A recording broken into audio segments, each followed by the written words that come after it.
ডিমকে কেন super food বলা হয় অথবা ডিম থেকে আমরা যেই সকল নিউট্রিশন পেতে পারি সেটা কোশ্চেন হচ্ছে একজন মানুষ একদিনে কয়টা ডিম খেতে পারে, যে একদিনে দুইটার বেশি ডিম খাওয়া উচিত নয়। আসসালামু আলাইকুম, my name is Zubair, welcome back to my channel Zubair fitness. আজকের ভিডিও টপিক হচ্ছে ডিমকে কেন সুপার ফুড বলা হয় এবং ডিম খাওয়ার উপকারিতা এবং অপকারিতা এবং কতটা ডিম আমরা একদিনে খেতে পারবো একজন পার্সন হিসাবে।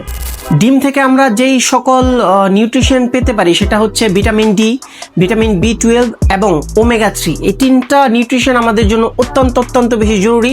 তো কোয়েশ্চেন হচ্ছে একজন মানুষ একদিনে কয়টা ডিম খেতে পারবে, অথবা বিভিন্ন সময় শোনা যায় যে একদিনে দুইটার বেশি ডিম খাওয়া উচিত নয়। এটার পারফেক্ট সলিউশন মডার্ন সায়েন্স বলে যে একজন মানুষ 3 থেকে 6টা ডিম খেতে পারবে অ্যাকর্ডিং টু তার রিকোয়ারমেন্ট। কিন্তু যারা জিম অ্যাথলিট অথবা যারা হচ্ছে গিয়ে অন্যান্য ফিটনেসের অ্যাক্টিভিটিসের সাথে যুক্ত, তারা এর থেকেও বেশি ডিম খেতে পারবে।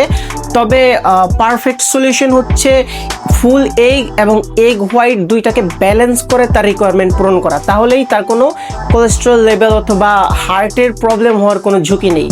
তো অবশ্যই আপনার ডায়েট প্ল্যানের মধ্যে ডিম অ্যাড করুন, অথবা যারা বিগিনার আছেন, যারা কিভাবে ডায়েট প্ল্যান করবেন অথবা যাদের নিউট্রিশন নলেজ নেই, তারা অবশ্যই তাদের ডায়েট প্ল্যানের মধ্যে ডিমকে রাখতে পারেন। Thank you so much. অবশ্যই এই ধরনের ফিটনেস টিপস পেতে আমার চ্যানেলটি সাবস্ক্রাইব করুন জুবাইর ফিটনেস এবং ভিডিওটি শেয়ার করুন আপনার ফ্রেন্ড অ্যান্ড ফ্যামিলির মাঝে।